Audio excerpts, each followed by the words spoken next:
All right, unmute. Welcome. Good afternoon, Meridian, and welcome to the Meridian Chamber of Commerce Women in Leadership event today.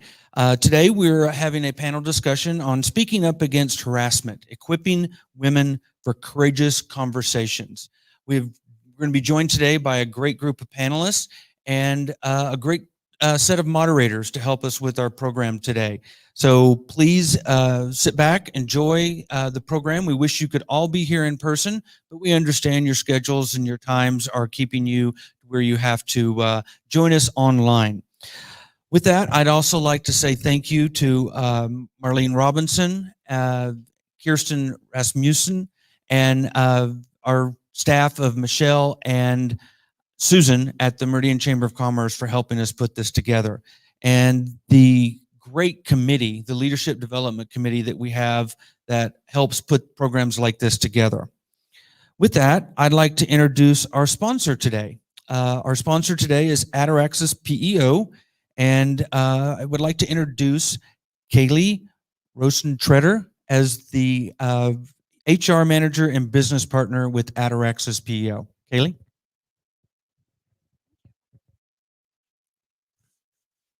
All right.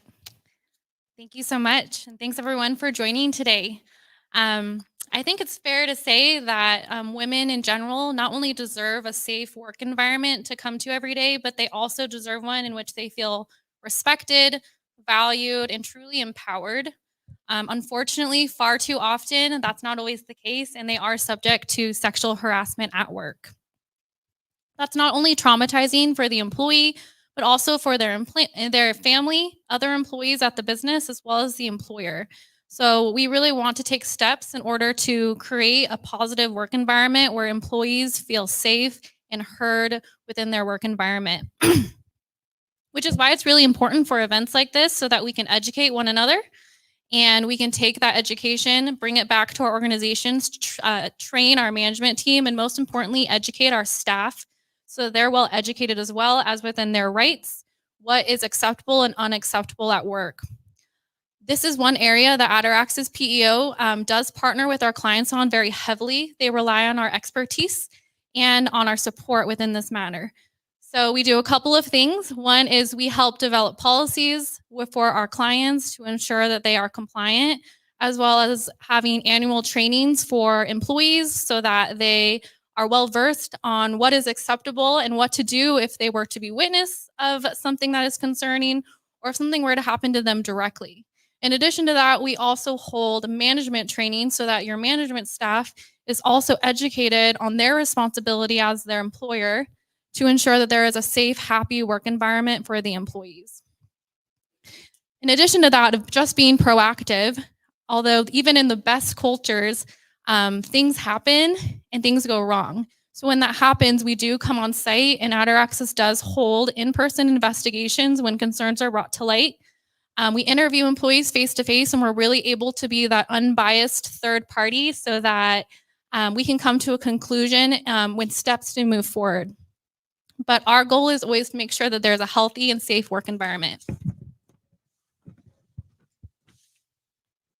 So like I said, we are a PEO. That stands for Professional Employer Organization. Essentially what that means is we co-employ all of our clients' employees. So basically we share the employer liability with our clients, not only to ensure that they are legally compliant and following the law, but also to ensure that they're taking the correct proactive steps to ensure a healthy and safe work environment. We pride ourselves in being known as the HR department down the hall, and we do all various types of human resources for our clients. This includes, like I mentioned, policy development, creating handbooks for our clients that are specific to their organization, answering unemployment claims. We administer payroll for all of our clients and ensure that we're following all of the federal, state, and local regulations. We administer various different benefit plans, including medical, dental, vision, life, a flexible spending account, 401k. We also offer our co-employees an EAP, Employee Assistance Program. We also administer work comp claims to ensure that the employee is given any accommodations that they need if they're injured at work, and making sure that we can get them back on the clock when it's time to do so safely. We'll also look at the environment in which someone's working and just making sure that if there's any risk associated there, that we are looking at that and strategizing with you to ensure that we can either minimize any type of employee injuries that may occur in the future. We also have a sister company named Talentville, and they do recruiting for us as well. You'll see on the flyer on your table that companies who utilize PEOs have 27% annual return on investment, 7 to 9% faster growth, and 10 to 14% lower turnover. Our mission at Adoraxis is to help elevate businesses for the benefit of all. And we do that in a number of different ways, one of which is wearing multiple hats. So to a lot of our clients, we are the educator, we're the mentor, we are the mediator, the counselor, the investigator, the business partner, and most importantly, we're the employee advocate. And we do that so that you can focus on your job and why you are in the business that you're in. And lastly, I just want to applaud Meridian Chamber of Commerce for putting this event on and just empowering women in leadership, because I really truly believe that if in events like this, we can continue to support one another and see a positive change within our community. Thank you.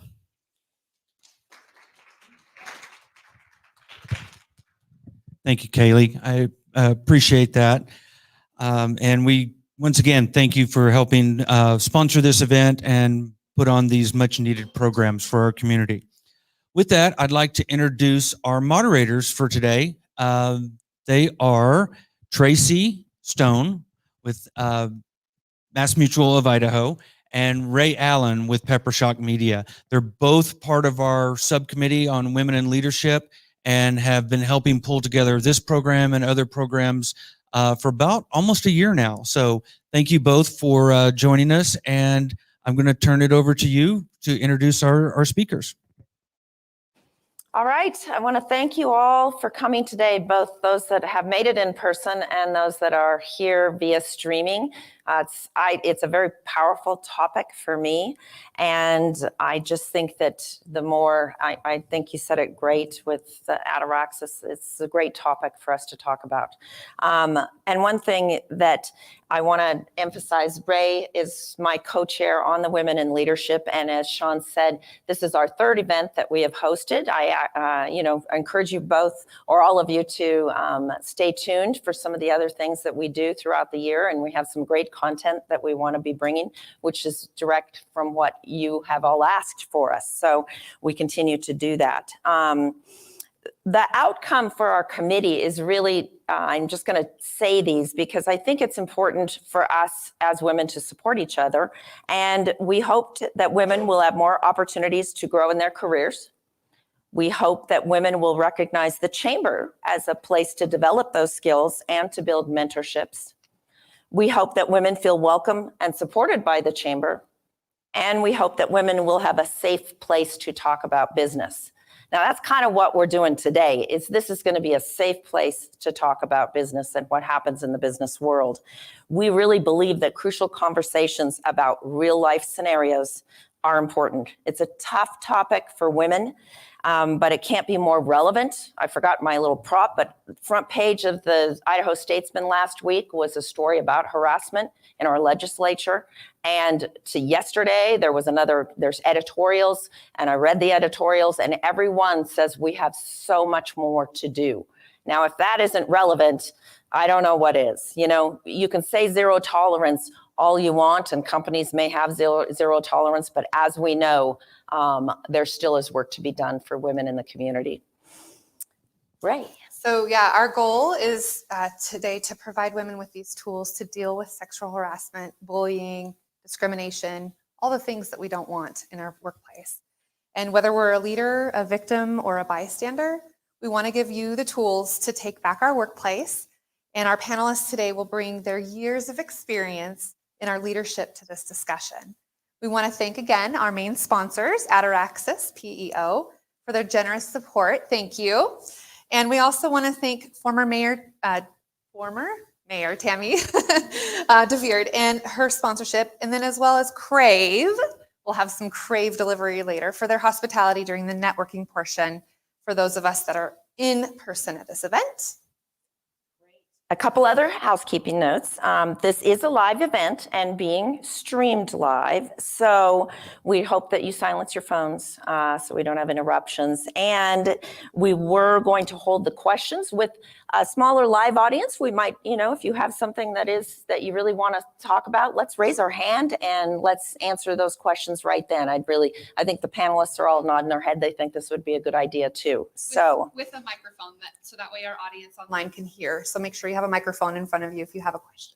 Great. And Ray, we are going to now introduce our panelists. So excellent. All right. So really, I want to have our panelists introduce themselves, starting with Connie Miller. And of course, go ahead, Connie. We'll let you share a little bit about who you are, what you do, and why is this a topic that's important to you?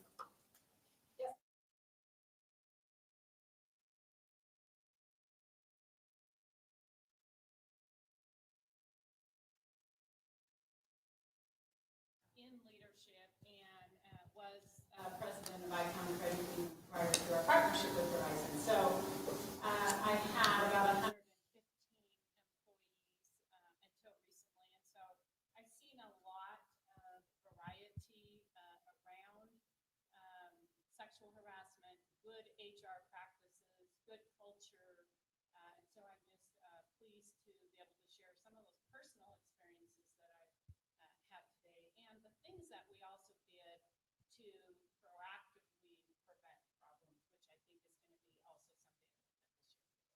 Excellent. Next up, we have Sarah Griffin. Go ahead and introduce yourself and share with us what you do and what your role is and why this topic is important to you as well. All right, so I'm Sarah Griffin. I'm the Vice President of Human Resources at Idaho Power.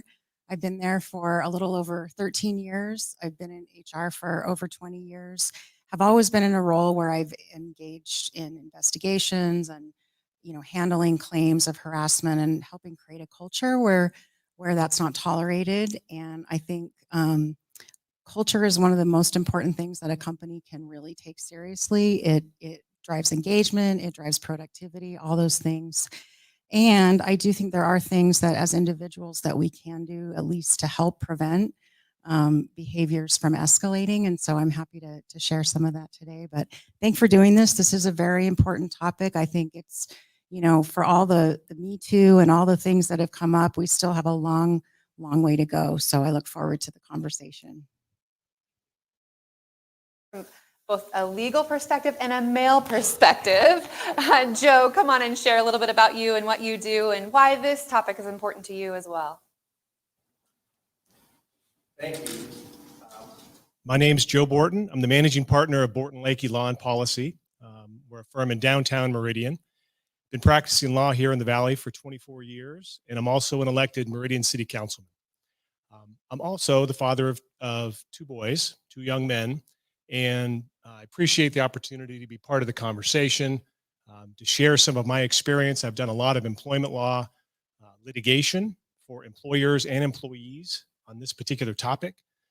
I've had those difficult conversations both as a counselor for those individuals, but also been engaged to do investigations on these. So I've got some unique perspective on the confidential behind the scenes discussions where you get some candid disclosure and kind of learn some of the roots of where these problems come into play. I mentioned that I've got two young boys because some of the conversation and my role here is to share some of my thoughts, but certainly to listen and to learn. That's always part of it. And part of the perspective of raising my children is with that same mindset. And I think you've got that obligation to learn and listen. So I hope to gain that as well today. So I appreciate being a part of it. Oh, very excited about that. I'll wait. Okay. Very excited to have all the panelists here with their expertise. And I know that as just a side note, this is important to me. I was a victim and I didn't go vocal with the Me Too movement, but it really touches me personally. I also, as a leader and as a supervisor, had one of the person that was working for me come to me with a case of harassment, and how did I respond to that? And, you know, these are the things that I want to know. What could I have done better? What should I have done better? And so, you know, that's why we're also going to have the networking afterward to kind of share some stories and some, what could we do? What could we do? And how could we do it better? For those on the live feed, we also have, if you want to ask questions or comments, please be sure to do that in the chat room. It is being monitored, and Sean will get those questions up to us so that we can ask our moderator. So with that, I'm going to ask the first question, and it's going to go right to the heart of the matter. We're going to dig right in. And so have you ever felt harassed as a female? And Joe, I'll ask your comments at the end there. Have you felt harassed as a female in a particular or ongoing situation? Did you report or address it? How? And if not, do you wish you had? Connie, I'll start with you.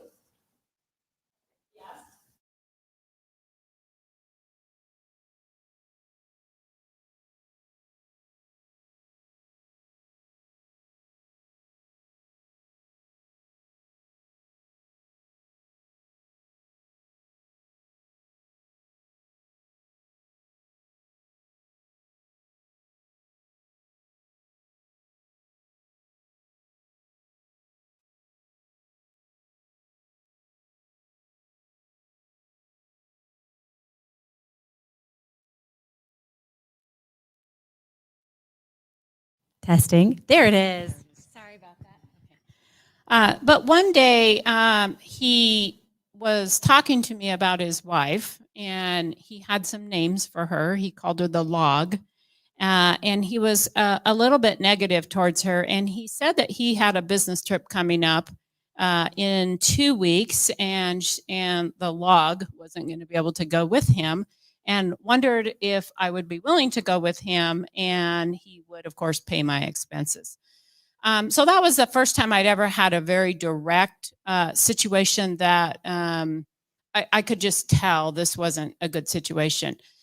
So I paused for a minute, and I hadn't received any training on it at the time. But one of the things that I am a big believer on, and that is establish your moral compass and establish your boundaries and be really clear what those are, and always be ready to speak truth into a situation with those. So I immediately said, well, I'm assuming that you're joking, because if you weren't, then that would be completely inappropriate. And to be honest, even if you were joking, that's probably completely inappropriate, especially as a married woman and as a person that has a moral compass, that that would not be a good situation, nor would it be perceived to be a good situation. And he immediately said, thank you for that. And I appreciate your perspective. It's why I respect you, something like that.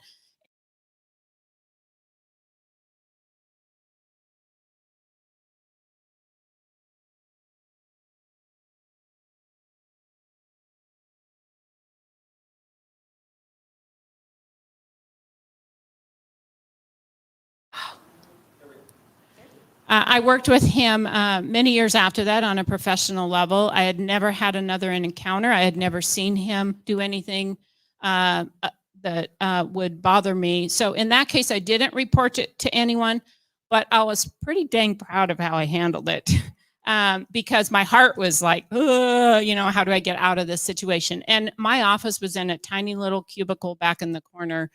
So that was a situation where I think what I learned from that is calmly speaking truth and setting healthy boundaries when you are in a situation. And I have had a couple of other ones that have happened that I'll share later, is super important, and not to go a little bit to the quiet and then try to drum up a big drama situation later. Now, it could have gone different depending on his reaction, right? But I think he definitely is a smart man. And I do have respect for him today. I don't know what his intention was. I don't know if he was just joking.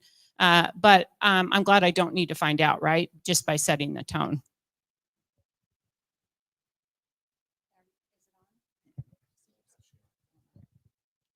Okay. So I'm going to share one that happened when I was pretty young. I have 2 daughters, so This is a topic that's close to my heart too. One just graduated from college. So when I was in college, I was working in the chemistry department part-time, and I became friends with this one professor, and he started making comments to me, and I just remember feeling so uncomfortable, but not feeling like I knew what to say or could say, and I never did say anything. And luckily it never went beyond, comments, but I really taught my daughters that it is very important to just, it's okay to say, hey, I'm really not comfortable when you make those comments. You don't have to be mean. Sometimes you don't want to damage the relationship. So I think you can be really respectful, but just clear. And like you said, setting those healthy boundaries, especially as soon as things start, because I think often we end up tolerating things that we're not comfortable with because we don't want to damage the relationship. And it can be so hard when it's someone in a position of power. But often a real simple, straightforward comment can have a really big impact. As you investigate claims, and as somebody that does come into the environment and look at that, can you share a story that kind of reflects this, that really struck out, something that struck in your mind about this? Certainly I can. I do want to comment just real briefly on what Connie and Sarah shared. When stories like that are shared with a group or in private, what's interesting to the listener is how lasting the impact those events have, even if it was a single isolated event. And at times in talking with groups, when that happens, and someone might share a story that occurred 25, 35 years ago, and I ask, what happened 1 week after or the day before? What did you do? No recollection. Or the week after. But for a very particular reason, that event on that day 37 years ago is cemented in your brain. It has a real impact. So when we do trainings and talk about the impact of your conduct, it does that. And you got to have an awareness of that. Male, female, everyone in the workplace has to be aware of that. You cannot unring the bell. And we always teach that. That's the reason why you need to be aware. So one of the common elements that comes in my investigations, whether we're engaged to investigate workplace misconduct or it's somebody who's been charged with it and wants to seek private counsel to defend them from the claims, one of the most common elements is for a male, a person who is male that's accused of misconduct, to talk to me about it like it's a couple of guys. Like it's a male talking to a male, so it's kind of different. The rules are different, right? You can kind of get it, right? Right? And it's really repulsive. Not only that it happens, but also how common it is, because it's completely unacceptable. And when we do investigations, one of the first ground rules is to eliminate that entirely. There is no male-male bond, friendship, camaraderie to that at all. And so it's really important to set the tone in your investigations, that you're there in a fact-finding who, what, when, where, why. Everybody's story is credible and relevant, and letting the person who you're gathering information from know that early on is critical. They're not your friends. They're somebody that you're gathering information from to determine what happened. The next question deals a lot with more about the role of our leadership and what our role is as a leader and what we can do. So what can leaders proactively do to set the tone of intolerance, of sexual harassment or bullying or discrimination for the company? And then what can we do as individuals? And then what are things that we can do as individuals to set the tone individually, not just leadership, but then all of the company? So leaders and then as an employee. Griffin, go ahead. Okay. So I think, Connie, your remark to a moral compass is critical. From day one, you have to display and lead with a moral compass. And that goes with open conversations with your workforce, with all your employees at every level, that there's a right way to conduct yourself in the workplace, that we talk openly about it, And one of the things that we share when we talk in our workplace and also in trainings is you're never certain the impact your remarks, your conduct has on the listener. They might not speak up. They might internalize it. They're not going to necessarily give you a warning and tell you that it's inappropriate or they're uncomfortable. But let's talk about it. Let's be aware that we all have this responsibility to treat each other with respect, to think before we act. How might the listener feel if I share this information, or if I ask this type of question or tell this joke? Be aware of that. And as a leader, we talk openly about it in our company. But we also do it with our family and our friends. I think to your question about as an individual, one of the questions I ask my adult sons, have you ever heard comments made inappropriately, maybe what might be sexual harassment, you're not sure, an inappropriate comment or a joke? And the next question is the key one. So what'd you do? So your best buddy, your good friend said something or did something that you know is inappropriate. What'd you do? And you might not be able to control their conduct, but you can control how you lead through your actions. And say something. Tell them. Let them know that it's not appropriate, and let them know it's okay to have that conversation. Open dialogue, and that's leading through example, both in your business, but also in your everyday interaction. And I mentioned my sons at the beginning because I think that's a big responsibility as a parent, is to invite them to be aware of those situations and to speak up, have a conversation, and perhaps the person you talk to is better because of it. What would you say? Where I see leaders struggling often is if they've been a peer and then they become the leader of a team, or they're just trying to balance that friendship with employees and being able to have that camaraderie and banter, and not taking it seriously that they're the leader and they do set the tone for their teams. And so that would be one thing I would say, is that once you become a leader, you really have an obligation to always be the leader. And it is your first job to make sure that you are setting that right tone and creating that safe culture, and that you're paying attention to what your group's doing, and you're noticing if someone maybe seems like an outlier or they're not, connecting as much, that you're following up and you're creating a safe space to bring up concerns, because anyone who has raised concerns to someone knows it's really scary. You don't know what reaction or support that you're going to get. And so even if maybe someone's bringing up something that to you seems maybe exaggerated or being dramatic, you need to listen and you need to ask questions. You need to find out what specifically made you feel that way. What were those behaviors, so that you can really understand what you need to do in order to follow up. So again, I think for leaders, it's creating those safe environments to raise concerns, and then again, just setting that right tone. And then I think as individuals, I love what you said about, we do need to pay attention.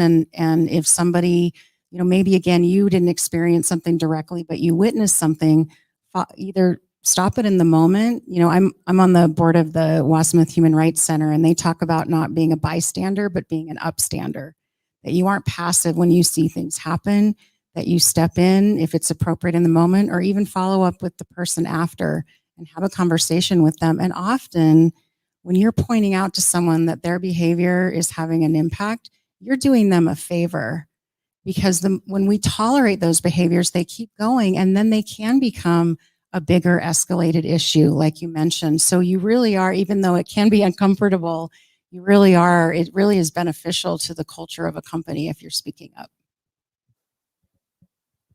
I would definitely ditto both everything that's been said. I think as a leader, we have an obligation to always be looking at the perimeter of our worlds. And I think the most important thing is to set the tone and the culture of certain behaviors are non-negotiable. They aren't acceptable. And they will be immediately and aggressively investigated. But there's a softer tone to this that can create a wonderful culture to get people comfortable to speak up as well. And that is to set the culture of communicating with each other and always communicating in a professional manner. So we are going to be professional, we're going to be kind, we're going to be all of these things on a day-to-day basis. Because what I see in so many business and cultures is we don't set that tone, and so we create this segment of communication, and that always has this tone of drama and gossip and clicks and all of these things. And then when something unfortunate happens in your organization, we tend to go there first rather than, and then it kind of gets a little bit spun out of control. So set the tone really clearly. I've taught my boys that when you play with fire, fire is going to come into your life. That's what happens. So if you allow jokes in the workplace, you're playing with fire. And eventually someone's going to have a joke that's inappropriate. So think about the behaviors that we do. It doesn't matter. It could be any comment that even could be slightly construed as that, and constantly thinking about that. I used the word proactive earlier because I'm a big believer in being proactive in how we communicate. So annual trainings, regular conversations, regularly speaking up about the smallest minute thing that might go to an inappropriate, such as, boy, you know what, that could tend to be right on the line of inappropriate. So let's move to a different topic. In other words, always be on the lookout for it and always be willing to step into that situation. The other thing is we have to pay attention to what we do in our personal lives. And sometimes we think, well, it's personal. It's either a bunch of guys around the table or it's in our home. But I see this happen when it comes to sexual harassment. Sometimes is we'll see the news flash of someone that just made the claim that they've been sexually harassed. And depending on how it's presented by the media, we have differences of opinion, whether it's true or false or made up or whatever.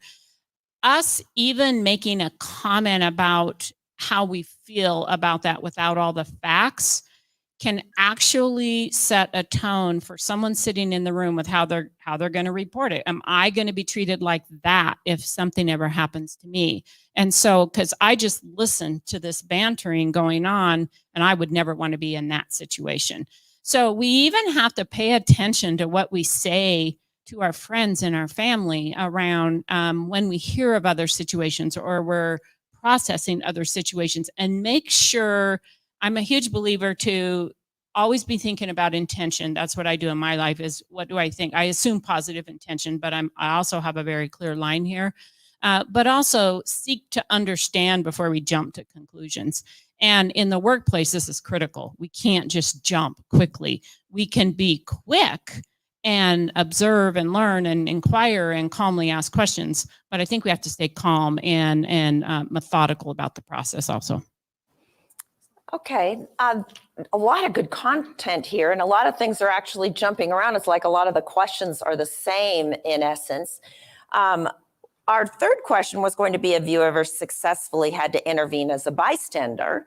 And what did you do? What should you do? I think we've addressed a little bit about that, and I want a little bit more comment on that, because it seems to be the same whether you're bullying, the little kids are learning it in school, see something, say something. At work, I'm hearing from you guys that that's the same kind of thing that you're doing it. But tell us, like, as middle management, I was in a situation where somebody that worked for me brought to me a case where, the guy is saying things about her out in the workplace, and he's disparaging comments and really vile kind of comments. She brought it to me.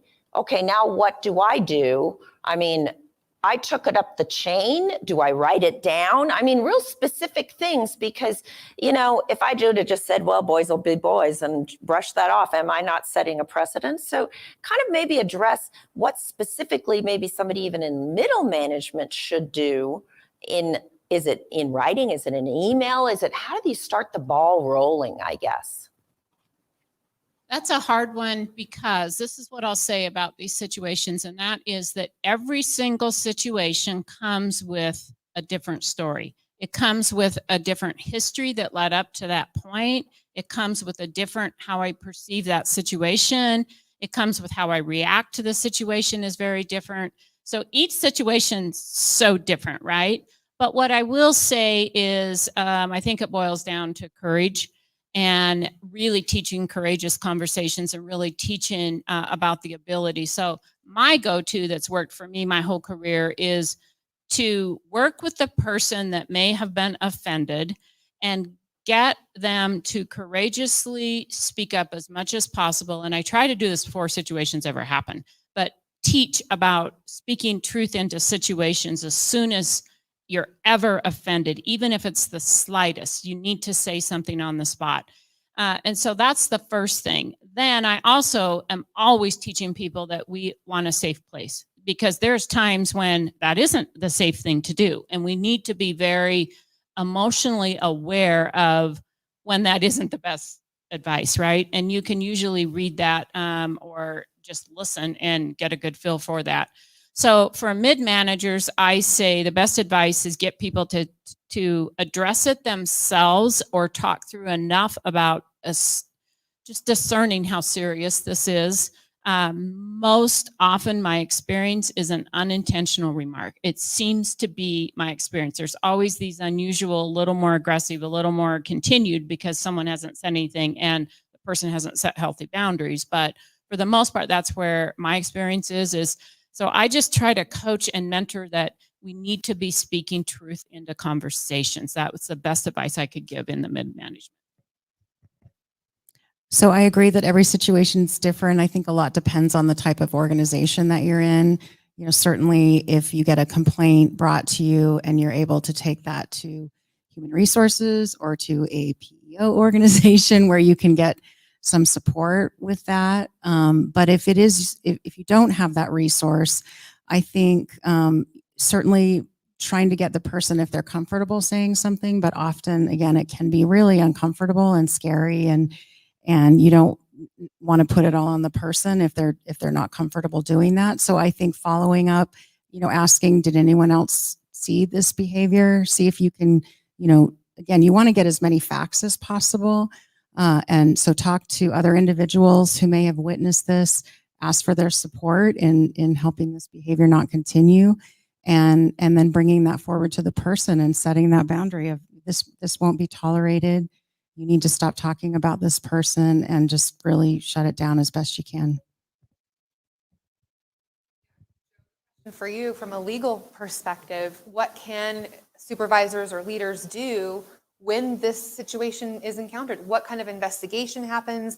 What are some things that the supervisors should be doing in this situation if something does occur, if they're bullied or harassed or any of those things?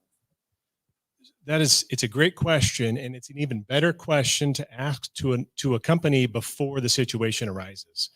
It's critical for a successful organization to establish a process, a safe and open process, not in the middle of a situation or a crisis, but proactively. The way we challenge employers to do so, among the other things, the concerns they have from the legal perspective is the employer can be liable for a rogue employee. And whatever the employee does can fall upon the liability of the employer. They have a duty to prevent and remedy situations like this.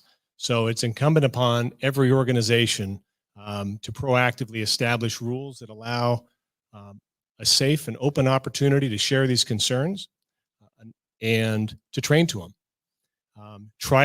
We tell our employers, try to avoid processes which are overly cumbersome and difficult and intimidating. Like my earlier comment, where these types of situations of any type are cemented in the minds of the individual who's a victim of it. And when you talk about being scared, we all need to be aware of that. So try to set up your process that it allows people to share. There might be more minor indiscretions that are treated differently than more severe errors of conduct and outright harassment. But you've got to have a process before the situation occurs that allows that information to be shared. Some of the other experience we have, both in the investigations, but also in the litigation world, is the vast majority of individuals who are accused of improper conduct, it's not their first time. And I describe it as a spectrum. It's a spectrum of harassment. And there's a little off-color jokes here and there, and there's much more severe. But what often happens, and how organizations can allow problems to grow, is they fail to recognize that spectrum, and they allow a little joke here, there. You know, it's just an off color. It's just asking for one date. It's just one thing. And by the time it gets, whether it's to litigation or an investigation, that's what we uncover. When we're interviewing witnesses, we find out usually this has gone on a number of times, perhaps for years. It's just one thing. It's just one thing. And that occurs more often in organizations that have not cultivated an opportunity to talk openly about it. It lacks the moral compass, and it lacks leadership who encourages people to share and talk about these situations when they occur. Oftentimes people will say, oh, I have a really bad joke. Can I tell you? Can I tell it? And then they get permission, right? What do you think about that? It's too late. So it's another great training example. And we use that type of example when we're talking to employers, because it's like asking a subordinate out on a date. So when we ask it in the hypothetical to an individual, we say, how do you think that individual might respond? How might they feel to that question? I referenced it as, you can't unring the bell. When that kind of stuff happens, you can't. And that's that awareness that we train managers to think about and be aware of, because the subordinate they're not comfortable saying, I don't want to hear that joke. They're not comfortable perhaps saying, I'm busy, I can't go on a date. It's just the question itself creates some harm. So if you think you've got to ask a question about whether or not you can tell an off-color joke or a sexist joke, you probably can't. You already know the answer. You just want permission to do what you know you shouldn't do. What people fail to recognize oftentimes is asking that question, and you might innocently think you're being polite and kind. Asking the question can create problems, and it can create, for the subordinate who's confronted with the question, they just puts them in a box, and there's no right answer for them to get out of. What would a subordinate do if they were asked by their superior and they said no, and then they were threatened their job or something of that nature? What would the subordinate, or what could the subordinate say to get out of that situation, do you feel? The subordinate certainly can say, no, I'm good. I don't need to hear it. Don't feel like you ever have to say, yeah, I guess you can if you want to, but you certainly, if you're not comfortable with it, you have to speak up. There is some obligation to, as best you can, share that. It's not aggressive or antagonistic, but that communication is helpful to make sure that they know that it's unwelcomed. Now, Sarah, you mentioned to me when we were kind of back and forth in our emails that you actually have trainings that you perform with the Idaho Power employees. And so how often do you run those? Is it in a manual that you just give it to them and hope they read it? Or do they actually have to sign anything? Is this something that you would want to say, this is our policy, and have an employee sign it? I'm just looking in the long term of maybe some of our businesses at the Meridian Chamber are small businesses, and they're just starting out and they're growing, and they might not have a big HR company. Maybe they need to hire Adoraxis, I don't know. But, in other words, if they are starting this, they be looking at something where, I know that our company, we sign financial obligations so that we know exactly, we've understood, we've been told, and that. What do you do at Idaho Power? Yeah, so we do a training when new employees start that's on respectful workplace and our code of business conduct. And then our employees get trained every other year, and our leaders get trained every year. And I agree with what you said about having a process. I think that is very important. You need to have a process. You need to communicate it early and often. And I think one thing that's really important is having, if possible, multiple avenues for people to report. Certainly, number one, we'd love it if they're comfortable telling the person, what you're doing makes me uncomfortable. Obviously, that often it can be the best response. But as we know, that's not always, feels safe. And so they can talk to their supervisor. They may not be comfortable talking to their supervisor, or maybe it's the supervisor who's, engaging in this behavior. So if you have an HR department, they can go to HR. We have a business conduct hotline where people can make anonymous reports. And again, we wish that we didn't have to have that, but I think if you can have multiple avenues to report, the likelihood that something is going to get reported and addressed is more likely. And we revamp our training every time because we try and use one just based on what's gone on in the media. Unfortunately, there continues to be a lot of information and unfortunate situations, but we can use those as examples of in order to train people, because often you learn better when you're not just getting a policy quoted to you. You're talking about real life examples.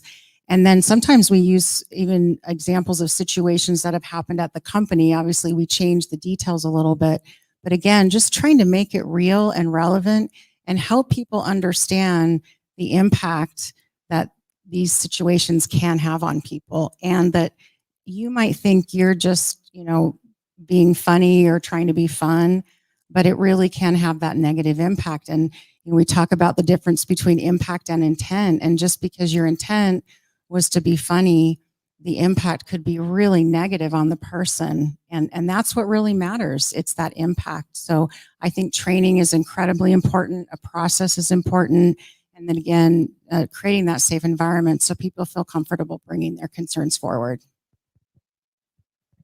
I would just add, make sure that you have, as leaders, a really good go-to source for advice.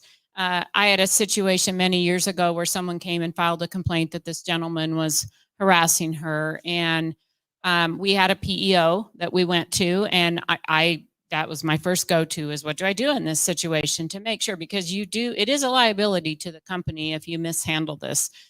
In that case, they gave me great advice, which was a little different than I would have done, which was do an investigation, let people know that someone has filed a complaint of sexual harassment. Don't give the names. Just have you observed anything in our workplace that would say that you've observed anything, and interview all the people around both of these people. I did that. What was fascinating is everyone said she was the one.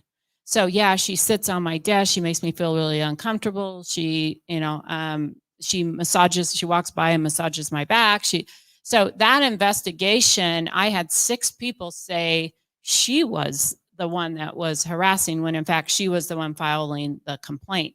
So how we approached that was very different than if I would have just jumped right in and didn't get that professional advice. So get a good attorney that you have a relationship with, get a good PEO, get good policy makers that can help you make a decision when you process, because every situation is different and what your maybe future actions could be. Excellent point that I think we're not here to bash the men in the audience or that are out there in the community. And that was a really good story to show that being unbiased and coming to the table as a leader is so important for us to really listen, have our listening skills there. I'm going to do a little bit of play on this topic because we've been talking about a little bit of the soft side of harassment. What about physical side of it? My experience was brutal because it was a physical threat. I was actually looking at my desk. I was alone in a warehouse. I had this person who was my boss approach me very aggressively. And I was literally looking for the scissors on my desk, thinking that I was going to have to defend myself. I diffused it by using the names of his family and just, you don't want to do this, you don't want to do this. And I didn't know what to do. I didn't know what else to do. And I did get him to back off and leave. However, that, as you said, that is going to live with me forever. I couldn't even stand up after he left. My knees were so weak. Really made an impact on me. What can we do as a victim or as a leader when presented with somebody that's actually had some sort of a physical interaction? Because everything we've talked about so far are the words.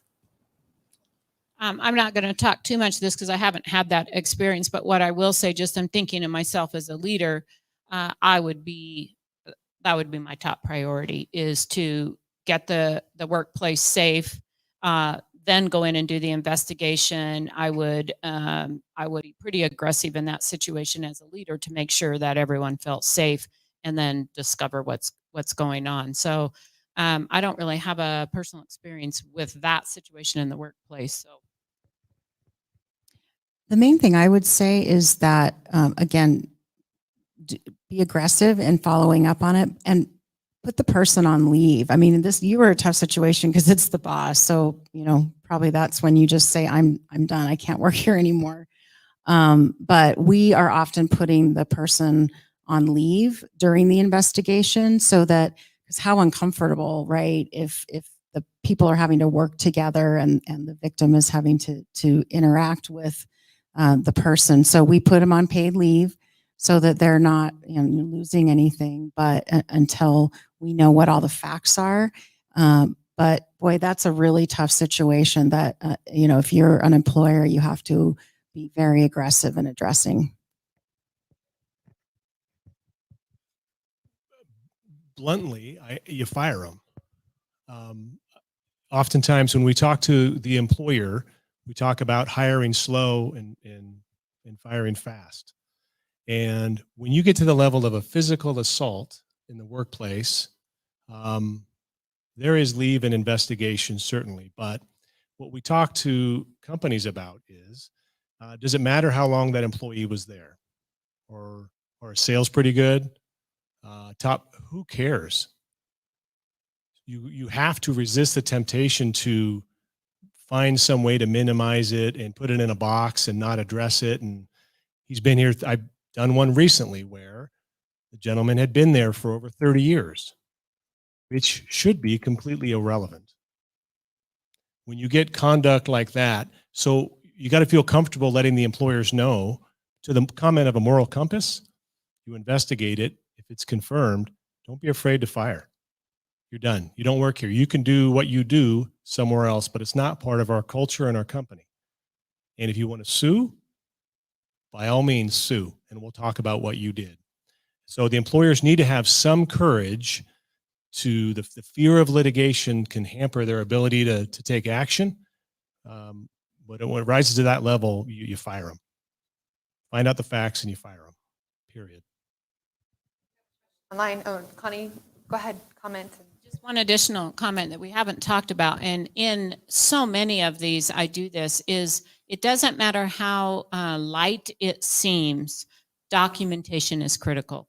So over document, take time, sit down at the end of each day, just document conversations, document your observations. You may never need it, but oftentimes we try to document way late and then we don't have good documentation. So I just want to add that. So an online question, an example of a woman who might be a little too friendly and gives massages and shoulder rubs and sitting on the desk, male or female really. How do you tell someone like that to not be so friendly? I would just focus on the physical contact. We don't have physical contact. So, and there's definitely go to your personnel policies, and there's probably some really good safe language in there that you can reinforce, but that's what I would do. Yeah, I think being clear about the behavior is not appropriate and that it is impacting others. It doesn't matter if it's a woman doing it. It's not okay. It's making people uncomfortable. So being really clear about that. And also even indicating, this is impacting your perceptions of your professionalism. And this, every day I always say to people, every day is an interview for your next job, right? And so your behavior matters. And so really, the person may not be realizing how much that's coming across negatively. So make it very, very clear that it's not appropriate and it won't be tolerated. Follow up to that, if there's somebody that maybe is antagonizing or, instigating things, what happens with that? Part of that goes to communicating with your workforce. If you're a leader in that company, there's reasons why conduct like that just isn't acceptable in your workplace. And part of the reason and part of the way you can describe that is because you can't draw a clear line. It's very difficult, not only for the recipient of the conduct to be able to communicate, they feel uncomfortable complaining about it, but it's extremely difficult to know where a line is drawn. This goes back to some of the legal issues, right? So the hostile work environment and harassment that comes from in the legal environment, it has to be, severely have such a severe impact that it impacts your ability to perform your essential functions. What does that mean? So you can, the law sort of implies that you can kind of do it once every so often. They don't, because it's very gray. So it's important for an employer to focus more on that moral compass and to communicate with their staff. Physical contact just doesn't occur. And I'm going to tell you now before it happens that we don't allow that here. And here's why. The recipient can't articulate how much is too much. The person doing it isn't really aware if they've gone too far or not. Because that is gray, there's a good reason why it's just not allowed in the workplace. Powerful when we're talking here today in that, we've been kind of focusing on the male-female relationship, yet this could go towards bullying. It could go towards sexual orientation. It could be applied towards those with disabilities.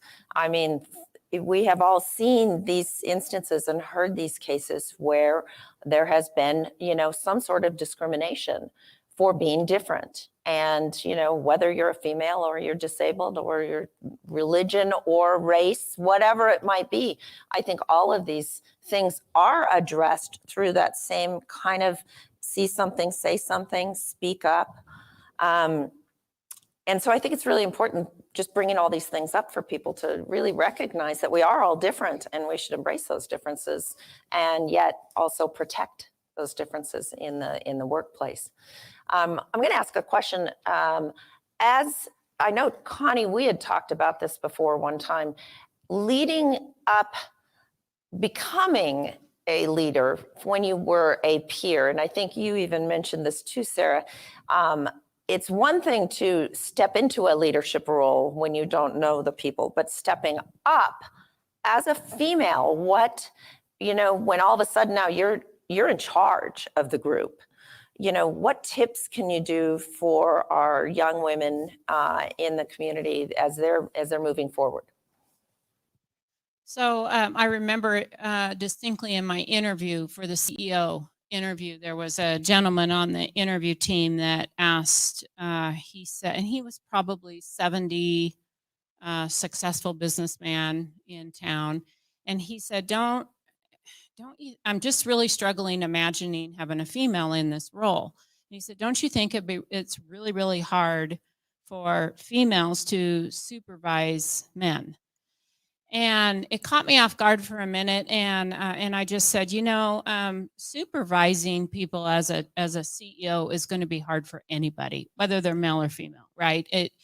Each person is unique. You have to, figure out what their goals and aspirations are and where their talents are. So it just takes courage to supervise anyone, whether they're male or female. So no, I don't think there's any difference there. But I remember after that interview thinking, oh my gosh, I need to talk to our board chair because he better not be saying that to any other interview because he's going to set us up for a discrimination liability situation.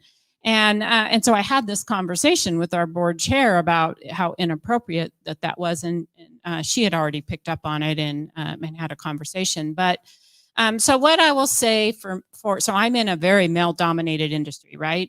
You don't see many female presidents of banks and credit unions. And so I'm often in mastermind CEO groups of all male and me and maybe one other female. So I've gotten used to it, but what I will say that the process I had to go through to get there was to courageously lean into areas that I absolutely knew I was scared or that I felt out of place. Like I would walk into a room and I would sit there, and I'm in a great, phenomenal CEO group today of all male CEOs and me.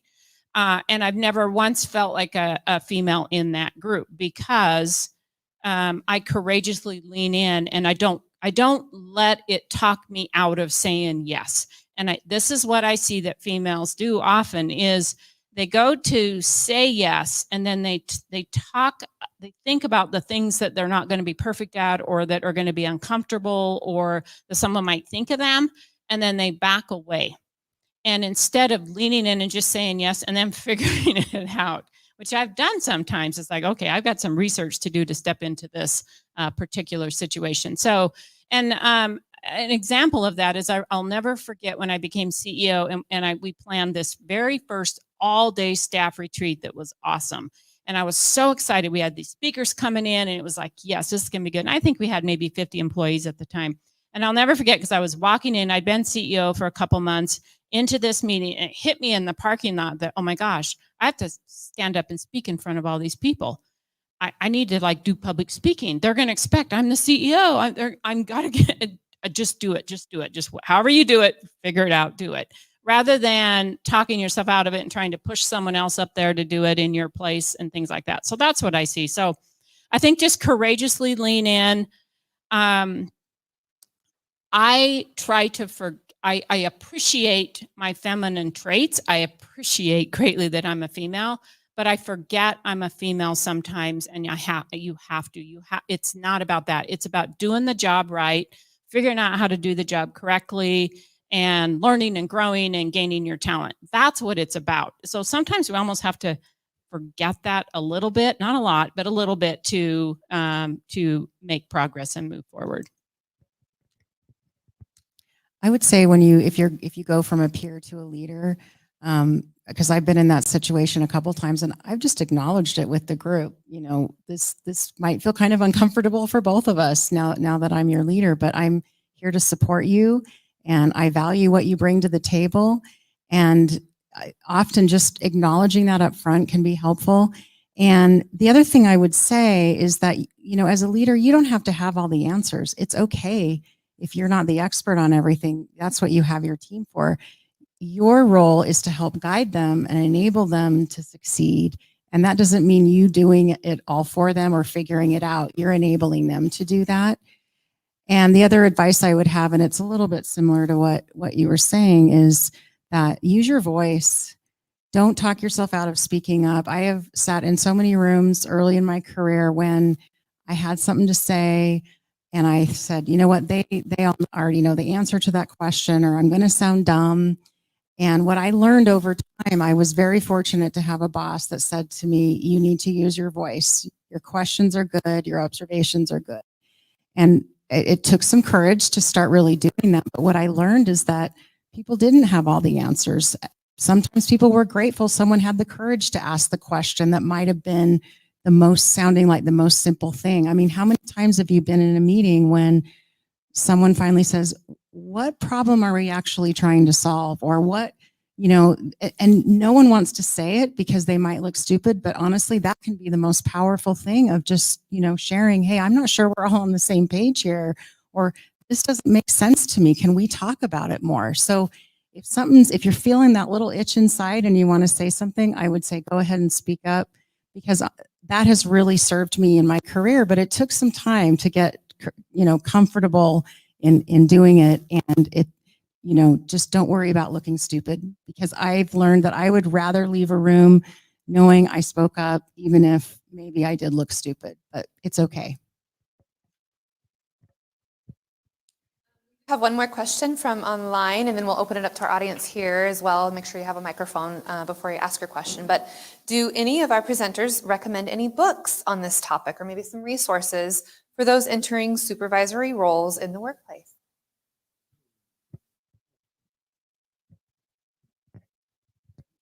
There's one, and then I'll pass it down. It's called You're in Charge, Now What? And someone gifted that to me when I became a CEO and moved from the peer to the CEO role. But it was really good about exactly that, is building relationships and being very open with your communication about what your ultimate goal is for that. So that is one. And then my one of my all-time favorites is Good to Great, because it's really about building a really great team around you to be successful. The one I would recommend is Dare to Lead by Brene Brown. All of her books are really good, but I feel like that one, I got so much out of that. In fact, I want to go back and read it again. So that's one that I think I learned a lot, about myself personally, and then also just some really great tips about courageous leadership. All right, we're going to open it up to the group. I do have a question. We have Captain Annalisa Rowe here with us from the Air National Guard, and she does supervise men and women in the Guard. She is over there, and I asked her to speak on the perspective from the military because we've known for years that has been prevalent in the military. And when I asked her this question this morning, she had a different answer than I really anticipated. And so I would like to hear from her perspective, being a female, and she does command the security forces. These are big, tough guys. So, and she is, of course, a beautiful female. So tell me from that perspective from the military, but also tell me what you said this morning, which caught me off guard. Sure. Is this on? It is. Okay. Hello, everybody. Captain Annalisa Rowe. Tracy is my mom. Thank you for inviting me, Mom. But not only am I the supervisor for 87 big, strong guys, but I'm also the supervisor for strong girls as well. And thank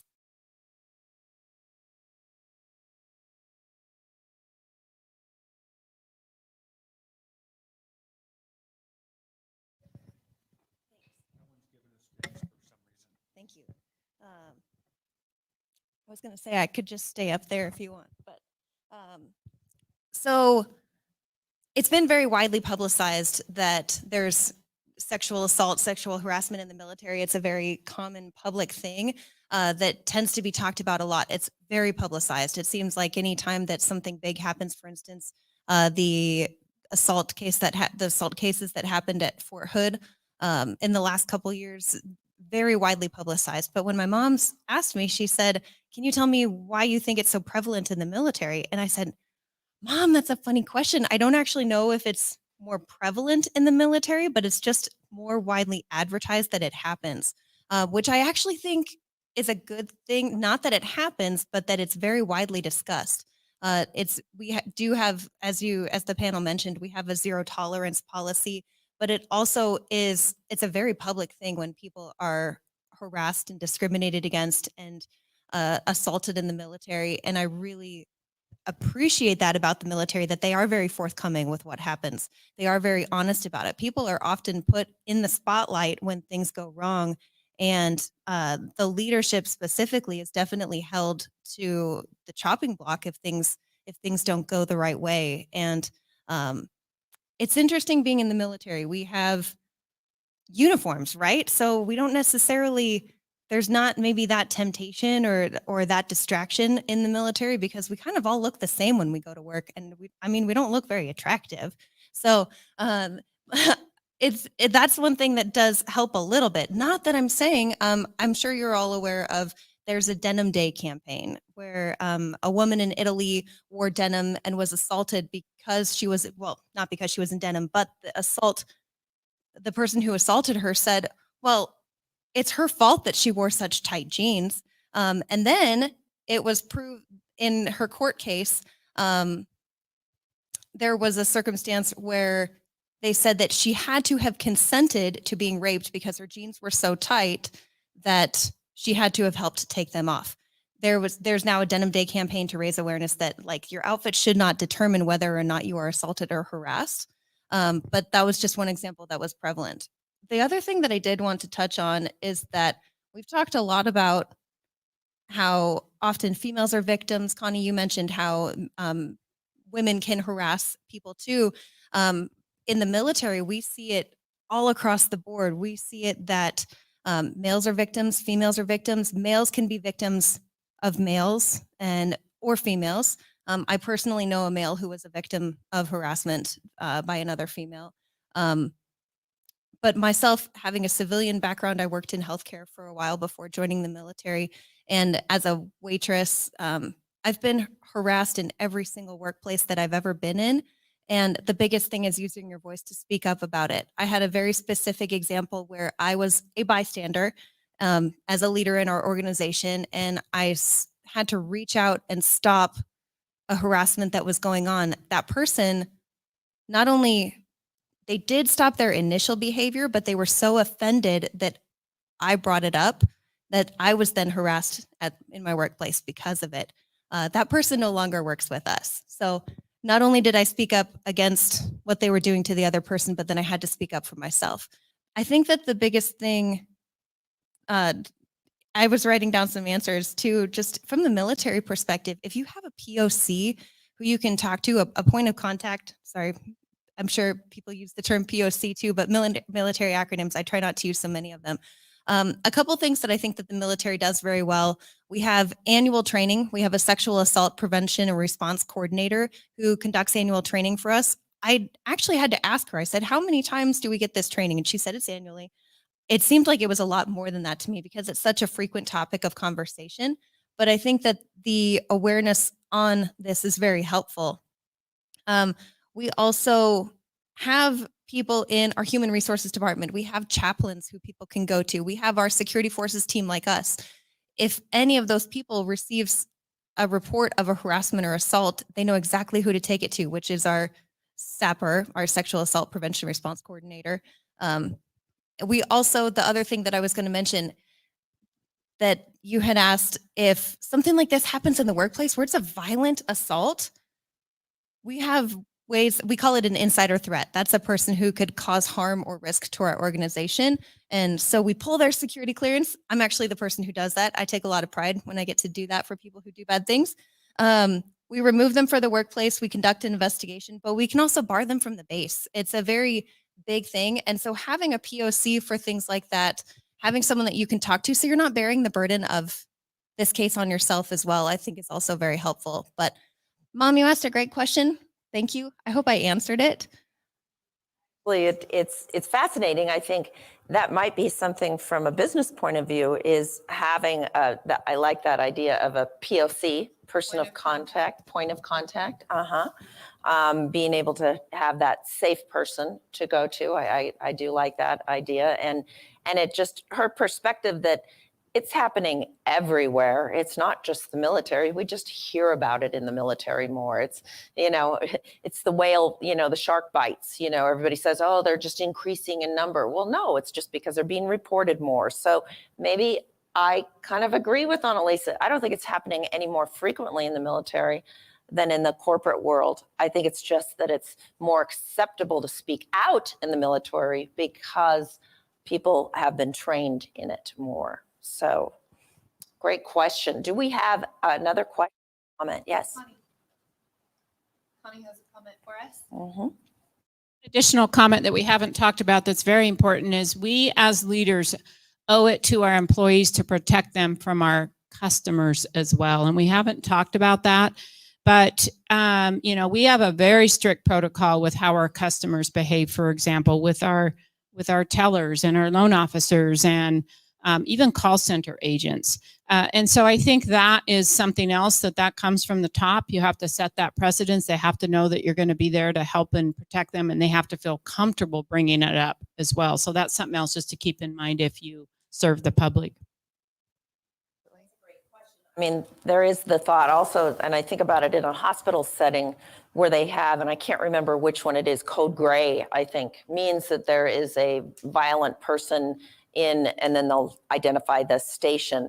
And I would think that maybe for a big company that's not a bad idea either, is to have a code if you have a let's say a customer that comes in that is obviously going to be lending towards either harassment or aggression, to have a specific code so that the management is on cue. And I just thought about that. I thought that's kind of a good idea. We have a question back there. Yes. or like Annalise, I was writing down just about every job I've ever had with men, I have had an experience of harassment. I could probably tell you the ones I didn't versus the ones I have. And then I wrote, and school and interviews. And so a couple things that both of you ladies touched on was we can be nice about, there's an example, I was a college student and one of my professors made an inappropriate remark to me in front of the whole class. And it wasn't the first time, but it was the first one in front of everyone. And I decided I don't have to be nice anymore. So I said, knowing that he was married, I wonder how your wife would feel about you talking to me that way. And the other students stopped and he looked at me. He was red-faced, mortified. But I think a lot of times women, young girls are taught, be nice, be nice, be nice. When sometimes using our voice is not going to end up being nice. And yes, we can do things, we can live a life, keep our boundaries and be a very kind, loving person. But when someone crosses that line over and over, or even once and it's just too much, it's okay to not be nice. Else have anything that they would like to share? Question or contribution? Any other online questions? Doesn't look like it. Okay. Excellent. Oh, we have one got here. more. Yeah, go ahead. Yes. Well, something came to mind when you were talking about customers. My daughter, she got a new apartment, and the AT&T guy came to hook something up in her house. She had a roommate, but she was alone when he came. And I mean, he had her phone number, and he ended up starting to call her, and he said some really inappropriate things to her when he was in her apartment, and then he was texting her after. And so we immediately called the company, and they called her back, and they ended up firing him. But even after that, she was really scared because he knew where she lived. And so, but I agree with you. I think there are times when, if it's an initial thing that, isn't so offensive, you can be respectful in your comments, but there are times when you don't need to be because they're not being respectful to you, right? So I appreciate you sharing that. I also always tell my employees that anytime you feel that you need to call the police, I will stand by you. So sometimes we think, like in Tracy's situation, oh my gosh, what do I do? Should I call the police? Shouldn't I? Is the company get mad if the police is going to show up here? I think that happens sometimes in the workplace too. But giving them permission and reminding them often that law enforcement is there always. And if anything happens where you feel unsafe, others may think you were silly to call, but set the tone that I'm going to stand by you if you ever feel unsafe and call law enforcement. And there's no harm ever in doing that. Okay. Joe, from any other suggestions on that from the point of the documentation or if the police come? Is there anything that you have seen from that, recommendations from you? Certainly getting law enforcement involved in those situations is key. One of the big themes that comes from each of these encounters is we're talking a lot about using your voice and speaking out, but what I find equally true and has perhaps an equal impact is the magnitude of impact from silence. And when conduct goes swept under the rug and it's not addressed, that speaks volumes, and it tells the wrongdoer that the conduct is acceptable. And here's an example, and this may come up as you hear people knocking doors in the fall, but it is extremely quiet from the legislature following what occurred down there. Any discussions, any training, any review of their policy and practice? Are they going to look back and see how things could be done better? How can the workplace be safer? Admit mistakes, try and be better for your workforce for the next session. It's pretty quiet. And is it going to be quiet day after day? And is it going to be quiet next session? Because that silence tells people volumes. It can tell wrongdoers that their conduct's acceptable. It can tell victims, be quiet, nothing changes. And it can tell those who are not involved and engaged when something happens at that level that it's acceptable. And our community listens to that silence. And when it doesn't get followed up on and doesn't get addressed, we all hear that. So when talking to your workforce, talking to your friends, talking to your family, I think that's where speaking up really, really matters, because your silence has a major impact, more so than you'll ever appreciate. And it's deafening down there right now. Great. I love those. That's like a summation of what we have just talked about today. Ray and I really want to thank, we have we one got more. question. One last sort of comment on pointing out someone who did do something right. We've talked a lot about what's gone wrong. I recall one time I had my television installed, my cable, all of the stuff installed, the technology installed in my home, and these two gentlemen came to my home, and one was very nice and professional and courteous, and the other one was not. And he was condescending and demeaning. And, well, you're just a woman, you might not know where the drill is. Do you know where your tools are in the garage? Very, like, just condescending. And I felt uncomfortable and I felt belittled. And this man is in my home installing this equipment. And I'm like, I don't even know what I can do about that. They didn't finish the job and they had to come back the next day. And I remember thinking, I don't want that man in my home again, but there's nothing I can do. I need him to finish the job. The gentleman came back the next day. The one that was nice showed up. The one that was not nice was not there. And the gentleman who was nice and polite and professional said, he's no longer with our company. I did not like the way he treated you or talked to you, and I reported him, and he's no longer with us. And I was so glad that he did that, right? And that was RC Willey. Let me tell you, they trained their employees, so that's gone right. I just wanted to share that. Good, when good things happen to you. That's exactly right. We do have good cases of this. Ray and I want to thank you all as panelists very enthusiastically for coming here today, taking your time out of your day to do this. We want to thank, again, as Adoraxis did, we want to thank the Meridian Chamber for hosting a topic that can be touchy and can be delicate and really bringing it to light. I want to thank all the guests on Zoom today and that were live streamed, I guess you say, because we find value in that. And I know I've attended many sessions on via live stream that have been very beneficial to me. So I appreciate you staying with us. And for those that will watch the replay later, we welcome you to comment and we'll monitor those comments after the fact as well. Absolutely. I think we've given a lot of tools to help you take back to the workplace, to help you in your personal life. And I know that not all the time are we going to do such touchy, I would say, or delicate conversations, because our next session is going to be golfing. So I'm just saying, we do the light side of things too. So please keep on the lookout. On August 11th, we at Lakeview Golf Course, we are going to have, it's mostly going to be a networking and social event for our Women in Leadership Committee. It is going to be hosted there. We are going to do some golf tips and tricks with etiquette, you know, because women, sometimes I don't see as many women golfing with business as I do see men. And what we'd like to change that. So we're going to have a little bit of the etiquette of what goes on in the golf course as a woman doing business on a golf course. So you know some of the rules around that. There are rules, and you don't want to, you know, as a female, I don't want to embarrass myself because I don't know. So the other thing I also want to say is the Women in Leadership Committee is put together through volunteer effort. And so Ray is with Pepper Shock Media and I am with Mass Mutual Idaho, and we volunteer our time to the Chamber to help with this endeavor. And we really feel there's value to it. And we want to give back. It's that giver's gain attitude. And so I'm happy to be here. And I know Ray is giving women some leadership skills in the community.